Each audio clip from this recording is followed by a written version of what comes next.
सभी साथियों को नमस्कार।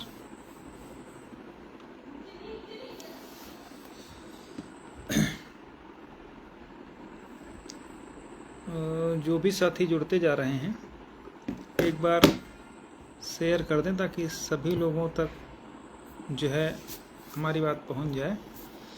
बहुत दिन बाद आप लोगों के बीच में लाइव हैं तो मैं चाहता हूं ज़्यादा से ज़्यादा लोग जुड़े।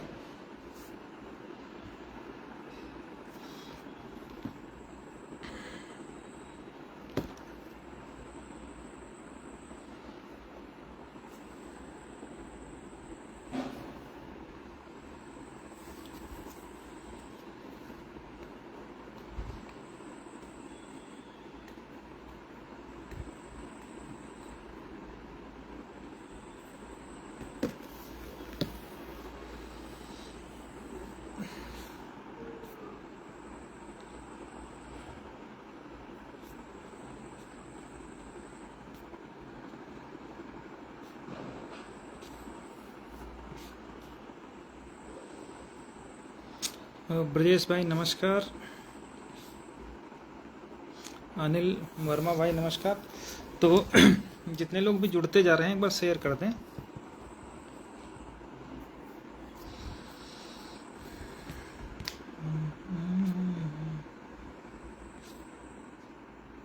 अनुपम भाई नमस्कार।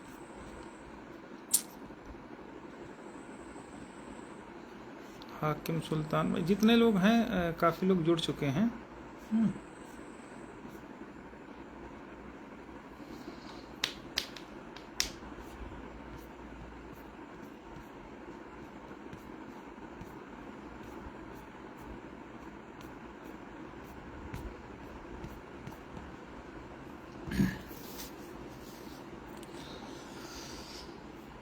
तो साथियों शुरू करते हैं कि अक्सर जब चाहे दोस्तों के बीच में हो या रिश्तेदारों के बीच में हो, जब कम्युनिकेशन का अभाव होता है तो बहुत सारी जो है भ्रांतियाँ, बहुत सारी जो अजम्पशन के आधार पर बातें व्यक्ति मन में सोचने लगता है। इधर हम लोग भी काफ़ी दिन से लाइव नहीं आए थे तो बहुत सारी जो बातें हैं, अफवाहें हैं या यूँ कहें चुगलियाँ हैं अपनी फुल स्विंग में हर जगह पर तैर रही हैं, एक से दूसरे में, दूसरे से तीसरे में। तो लाइव ना आने के बहुत सारे रीजन रहे। पहली चीज़ तो जुडिशरी की बात हो या व्यक्तिगत हम लोगों के काम की बात हो कि अपने केस की सुनवाई नहीं हुई, तो इस वजह से भी कोई मैंने ज़रूरत नहीं महसूस करी कि आप लोगों के बीच में संवाद करूं। लेकिन जो अन्य लोग हैं जिनका काम ही है इधर से उधर बातें करना, वो लोग अपना काम बखूबी करते रहते हैं, अभी भी कर रहे हैं। तो कहीं कुछ बताया जा रहा, कहीं कुछ बताया जा रहा है। इसी को लेकर के हम लोगों ने अभी कुछ समय पहले एक मीटिंग आयोजित की थी लखनऊ में कि इसी बहाने, बहुत दिन से हम लोग आपस में मिले भी नहीं हैं, तो इसी बहाने लोगों से मुलाकात भी हो जाएगी और अपनी अपनी बात हम लोग कह देंगे। वो बात अपने मुद्दे से रिलेटेड होगी, इसके अलावा अन्य जो भी बातें हैं वो भी सब चीज़ें होंगी। तो उसमें लाइव में समय एक तरीके से निश्चित होता है। तो मीटिंग का उद्देश्य ये था कि सब लोग, जो भी ज़्यादा से ज़्यादा लोग आ पाएंगे आएंगे, तो उनके बीच में जो भी मिसकम्युनिकेशन है या केस की क्या रूपरेखा है, आगे कैसे क्या करना, उन सब चीज़ों पर भी बात हो जाएगी। तो उसमें बहुत सारे हमारे साथी आए भी, सारी बातें हुई, हर स्तर से बात हुई।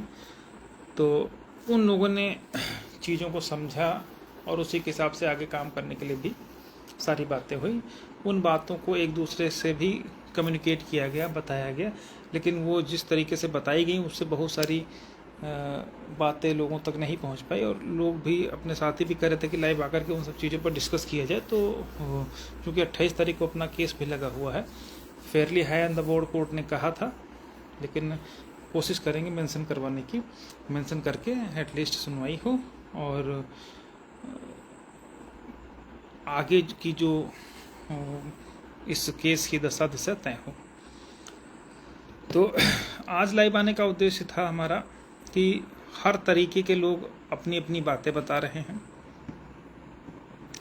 ऐसा नहीं कि उन बातों में कोई सच्चाई है, उन बातों का केवल और केवल इतना उद्देश्य है कि किसी भी तरह से लोगों को बांटा जाए और किसी भी तरीके से इधर उधर बांट करके अपने अपने हिसाब से राजनीति की जाए। राजनीति आजकल तो हर जगह हो गई है, चाहे वो घर हो, बाहर हो, गली मोहल्ला, कस्बा, देश प्रदेश, हर जगह होती है। तो हम लोग उससे अछूते कैसे रह सकते हैं, इसलिए ये चीज़ें होती रहनी चाहिए, कुछ न कुछ लोगों को करते रहना चाहिए।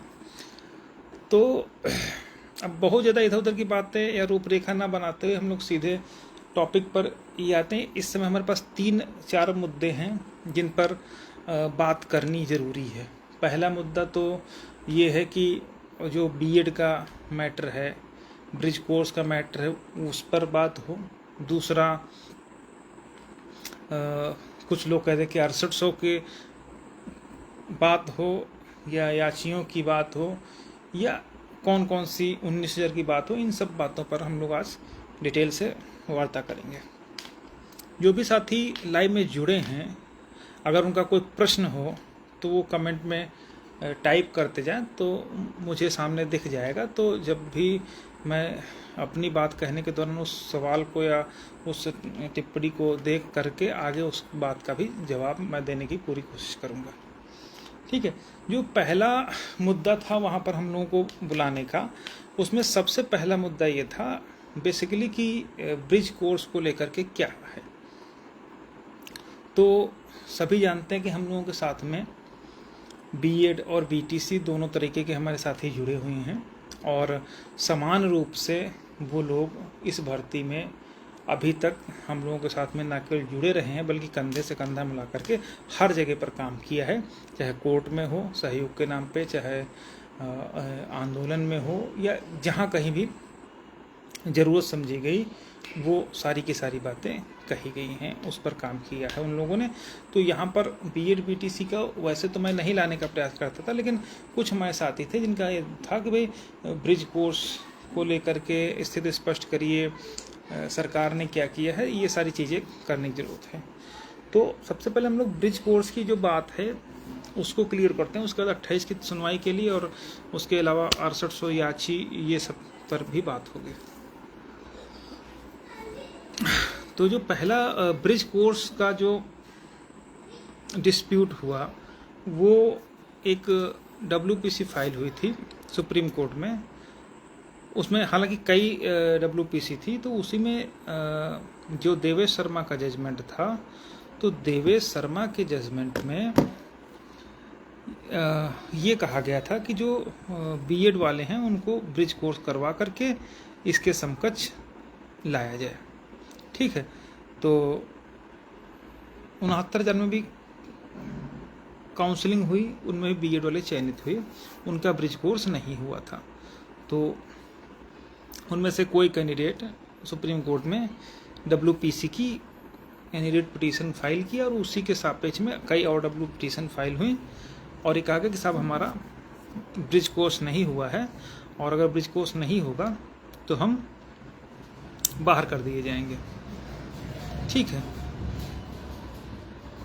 ब्रिज कोर्स करवाने का जो पूरा सिस्टम मेंटेन किया गया, जो सिलेबस हुआ आपका, इसके अलावा जो भी उसके कोर्स का पूरा फंडामेंटल तैयार करने की जो जिम्मेदारी थी वो NCT को दी गई और NCT उसके बाद NIOS को देगा और NIOS फिर उस चीज़ को एग्ज़ाम को कंडक्ट कराएगा।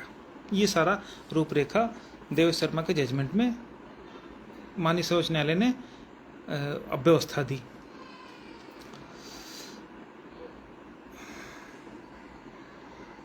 इसके बावजूद भी, इतना समय बीत जाने के बावजूद भी, जब किसी भी सरकार ने ब्रिज कोर्स के लिए ना तो NIOS से अप्रोच किया ना ही आवेदन मांगे, तो अभ्यर्थी सुप्रीम कोर्ट में फाइल किए, तो उसमें सबने तो कहीं किसी भी राज्य ने ब्रिज कोर्स को लेकर के स्थिति स्पष्ट नहीं करी, but state of Uttar Pradesh ने एक अपना एफिडेविट दिया कि हाँ, हम ब्रिज कोर्स के साथ में हैं, बीएड के साथ में हैं, बीएड के फेवर में खड़े हुए हैं और हमारी तरफ से ब्रिज कोर्स करवाने में कोई डिले नहीं है। और उसके परसुआंस में उसने एक जो चार्ट है उसने प्रस्तुत किया कोर्ट में। हालांकि उसको ऑन रिकॉर्ड नहीं लिया गया, ना ही कोर्ट ने उसको एडमिट किया। एक जनरल ऑर्डर उस WPC में फाइल कर दिया, वो जनरल ऑर्डर जो देवेश शर्मा जजमेंट में पास हुआ था।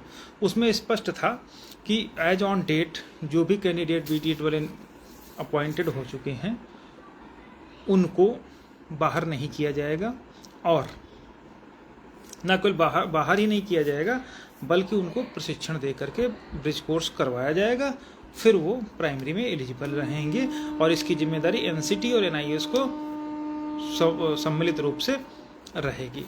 ये ऑर्डर कर दिया था। जब ये WPC आई तो वही देवेश शर्मा वाला जजमेंट इस रिट में भी करके इसको डिस्पोज कर दिया गया। इसमें कुछ भी नया नहीं किया गया। लेकिन एक चीज़ इससे ये स्पष्ट हो गई कि जो उत्तर प्रदेश सरकार है वो बीएड वालों के साथ में है, और चूंकि आधे लोगों को अपॉइंटमेंट कर चुकी है तो बाकी लोगों को भी अपॉइंटमेंट वो करेगी, उसमें कहीं पर भी कोई इफ बट नहीं है। देवेश शर्मा के जजमेंट में सुप्रीम कोर्ट ने एक और व्यवस्था दी, और वो ये व्यवस्था दी कि एज ऑन डेट जो भी बीएड वाले अपॉइंटेड हैं उनको तो हम प्रोटेक्शन दे ही रहे हैं, लेकिन सेम रिलीफ ऐसे अभ्यर्थियों पर भी लागू रहेगी जो सिमिलर कंट्रोवर्सी या किसी कारणवश जिसका एडवर्टाइजमेंट एक तरीके से हो चुका है, अगर वो भर्तियां न्यायालय में पेंडिंग है, किसी कारणवश उनकी अपॉइंटमेंट नहीं हो पाई है, तो ये प्रोटेक्शन उन लोगों पर भी लागू होगा। इसका सबसे मेन एग्जाम्पल 69,000 शिक्षक भर्ती है। इसमें से आधे लोग अपॉइंटेड हो चुके हैं, जो नहीं अपॉइंटेड हैं उनका कोर्ट केस चल रहा है, जैसा हमारा आरक्षण वाला मुकदमा का चल रहा है। तो ये जो व्यवस्था है देवेश शर्मा के जजमेंट से हम लोग पूरी तरीके से कवर्ड है, जिसमें उन्होंने कहा कि अगर सिमिलर इशू का मतलब ये है कि अगर कोई बीएड वाले अभ्यर्थी जिनका एडवर्टाइजमेंट हो चुका है और उनकी नियुक्ति बाकी है तो भी वो इनएलिजिबल नहीं कहे जाएंगे यदि उनका मुकदमा विभिन्न राज्यों में यानी अपने अपने राज्यों में किसी कोर्ट में चल रहा है, तो उससे हम लोगों को कोई दिक्कत नहीं हुई। तो जो देवेश शर्मा जजमेंट में एकदम क्लियर है कि ब्रिज कोर्स जो होगा वो जो हो चुके हैं अपॉइंटेड उनको करवाया जाएगा, साथ ही साथ इससे वो लोग भी आच्छादित रहेंगे जो किसी कारणवश नियुक्ति से वंचित हो गए हैं या अभी तक नहीं हुई। अब अपना ही केस अगर ले लिया जाए फॉर एग्जांपल, तो अगर अपने केस की बात करें तो उसमें सीधा एग्जांपल ये है कि अगर आरक्षित पीड़ित अभ्यर्थियों को नौकरी नहीं मिली तो उसके पीछे किसी भी तरीके से अभ्यर्थियों का दोष नहीं है, वो माननीय न्यायालय में पेंडेंसी के दौरान चीज़ें रहीं। अगर न्यायपालिका समय रहते चीज़ों को सॉल्व कर देता, समय रहते मुकदमों का जो है ऑर्डर कर देता, तो इस तरीके की स्थितियां उत्पन्न नहीं होती कि हम लोग चयन से वंचित रहते, बल्कि हम लोग भी चयनित हो चुके होते और सैलरी उठा रहे होते। इसीलिए देवेश शर्मा के जजमेंट में सर्वोच्च न्यायालय ने व्यवस्था दी थी कि अगर न्यायालय में कोई मुकदमे पेंडिंग है तो उनको भी नियुक्ति के लिए एलिजिबल माना जाएगा, उनको इनएलिजिबल नहीं किया जाएगा। एक तो ये बात होगी, और दूसरी बात ये भी क्लियर होता है कि कोई भी भर्ती में दो रूल नहीं रहते हैं। अगर आधे लोगों की बीएड लोग नियुक्त होगी तो बाकी लोगों की भी नियुक्त होगी। ये उन्होंने पहले से ही प्रोटेक्शन दे रखा है, ठीक है। और अपने मैटर में चूंकि टोटल गलती सरकार की है और उसी के कारण से जो है भर्तियों की नियुक्ति नहीं हो पाई, तो यहाँ पर भी इस तरीके का बीएड बीटीसी या ब्रिज कोर्स का इशू कहीं पर भी हम लोगों को फेस करने के लिए नहीं मिलेगा। और जो सरकार है उत्तर प्रदेश सरकार, उन्होंने सर्वोच्च न्यायालय में ये बात एकदम क्लियर कर दिया है कि वो बीएड वालों के साथ में है, इसीलिए वो ब्रिज कोर्स करवाने के लिए उसने अपना मसौदा प्रस्तुत किया था। अब उस मसौदे के आधार पर उनको कोई किसी प्रकार की रिलीफ नहीं दी गई। क्यों नहीं दी गई? क्योंकि सारी जिम्मेदारी NCT और NIOS को ऊपर है, उन्हीं को सारी एक्सरसाइज करनी है, उन्हीं को आवेदन लेना है, उन्हीं को करिकुलम और सिलेबस बना करके पूरा फॉर्मेलिटीज़ पूरी करनी है। उसमें सरकार को कुछ नहीं करना है। लेकिन सरकार ने एक अपना दांव चलते हुए, एक मुकदमा का निर्धारण करते हुए अपनी तरफ से पल्ला झाड़ लिया कि हम बीएड के साथ हैं, ये हमारे हिसाब से ब्रिज कोर्स का मसौदा है और इसके हिसाब से हम करवाने के लिए तैयार हैं, बाकी आपकी इच्छा, जब मर्जी तब करवाओ, हमसे कोई लेना देना। इसीलिए कोर्ट ने उसी दिन उस जो संबंधित जो याचिका थी माननीय सर्वोच्च न्यायालय में, उसको डिस्पोज कर दिया। ठीक है, तो उससे दो चीज़ें हो गई कि एकदम बीएड वाले सेफ हो गए और ये भी क्लियर होगा कि अब अगर कहीं पर भी कोई भी बीएड के खिलाफ या किसी तरह का डिस्प्यूट होगा तो उसमें सरकार हमारे साथ रहेगी और उसमें कोई दिक्कत आने वाली नहीं है। ठीक, और बाकी देव शर्मा के जजमेंट में तो स्पष्ट लिखा ही है कि सिमिलर ऑर्डर जो है वो न्यायालय के संबंध में जो भी याचिकाएं विचाराधीन होंगी उन पर लागू रहेगा। तो ब्रिज कोर्स को लेकर के कोई दिक्कत है नहीं। और बहुत सारे लोग कहते ब्रिज कोर्स को रुकवाया जाए, ये किया जाए, वो किया जाए, तो अभी होने ही नहीं जा रहा, तो रुकवाने ना रुकवाने का कोई प्रश्न ही नहीं उठता, क्योंकि जब भी ब्रिज कोर्स की शुरुआत होगी तो NIOS आवेदन मांगेगा, उसमें संबंधित राज्यों के अभ्यर्थी आवेदन करेंगे, तब जो है एलिजिबल होगी। और अगर आगे इन केस ऐसी कोई स्थिति आती भी है तो हम लोग उम्मीद है तब तक हो सकता, अगर 28 को केस लगा है तो सुनवाई भी शुरू हो जाए। अगर किसी कारण से डिले होता तो उसके लिए भी हम लोग आगे के लिए तैयारी किए हैं, उसमें कोई दिक्कत वाली बात नहीं है। लेकिन अभी फिलहाल ब्रिज कोर्स उत्तर प्रदेश सरकार को नहीं करवाना है, बल्कि NIOS और NCT को सम्मिलित रूप से सिलेबस और करिकुलम मेंटेन करके करवाना है। तो उनकी जिम्मेदारी है, उनकी तरफ से अभी तक ऑफिशियली कुछ भी नहीं हुआ है, तो इसलिए उसमें कोई चिंता करने वाली बात है नहीं। ठीक है, ये तो हो गई बीएड और ब्रिज कोर्स की बात। और ब्रिज कोर्स जब भी होगा तो उम्मीद है उससे पहले अपना केस सॉल्व हो जाएगा, और अगर किसी कारण से लिंगर ऑन हुआ भी तो वहाँ पर कोर्ट से प्रेयर की जाएगी, या तो हम लोगों को भी उसमें फॉर्म भरने की अनुमति की जाए, या फाइनली अपने केस को डिसाइड कर दिया जाए। ठीक है, तो ब्रिज कोर्स को लेकर के कोई इशू है नहीं। ठीक है, तो ये तो हमारा सारा इशू हो गया ब्रिज कोर्स वाला। इसके अलावा जो हम लोग उस दिन मीटिंग में डिस्कस किए थे, तो उसमें एक 6800 वाली बात बहुत ज़्यादा कुछ लोग कह रहे हैं कि भास्कर भाई तो ये कह रहे हैं कि 6800 को प्रोसीड कर दिया जाए, या 6800 याचियों को कर दिया जाए, ये कर दिया जाए, वो कर दिया जाए, ऐसा कर दिया जाए। तो उनको मैं स्पष्ट रूप से इस विषय में बता दूं कि मेरे कहने या ना कहने से कुछ नहीं होने वाला है। ठीक है, जो कुछ करना है कोर्ट ने करना है। ठीक, और जो 6800 की बात है, तो 6800 जहाँ तक मैं समझ पा रहा हूँ, ठीक है, जो इसका अंतिम विकल्प दिखाई दे रहा है वो पिटिशनर्स का ही दिखाई दे रहा है। उसका रीजन ये है कि जो 6800 की लिस्ट जो है सरकार ने निकाली थी, वो माननीय उच्च न्यायालय लखनऊ के सिंगल बेंच से, डबल बेंच से, दोनों जगह से रद्द हो चुकी है, और ये बात सभी जानते हैं। ठीक है, और जहाँ तक मुझे लगता है कि अब उसकी बहाली की संभावना नगण्य है।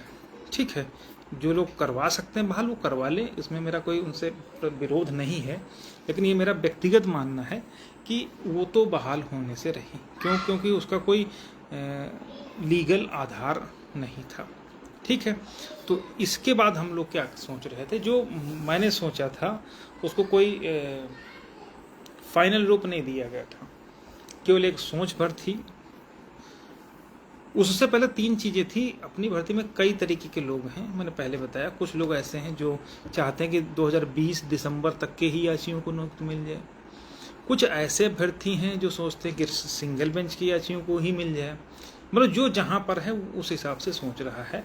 कुछ ऐसे सोचते हैं कि जो सुप्रीम कोर्ट तक हैं उन लोगों को मिल जाए। कुछ लोग ऐसा सोचते हैं कि 5 जनवरी 2022 तक जब 6800 की लिस्ट आई तब तक की याचियों को मिल जाए। कुछ लोग ये सोचते हैं कि 800 सीटें खाली हैं क्योंकि वो लिस्ट रद्द हो चुकी,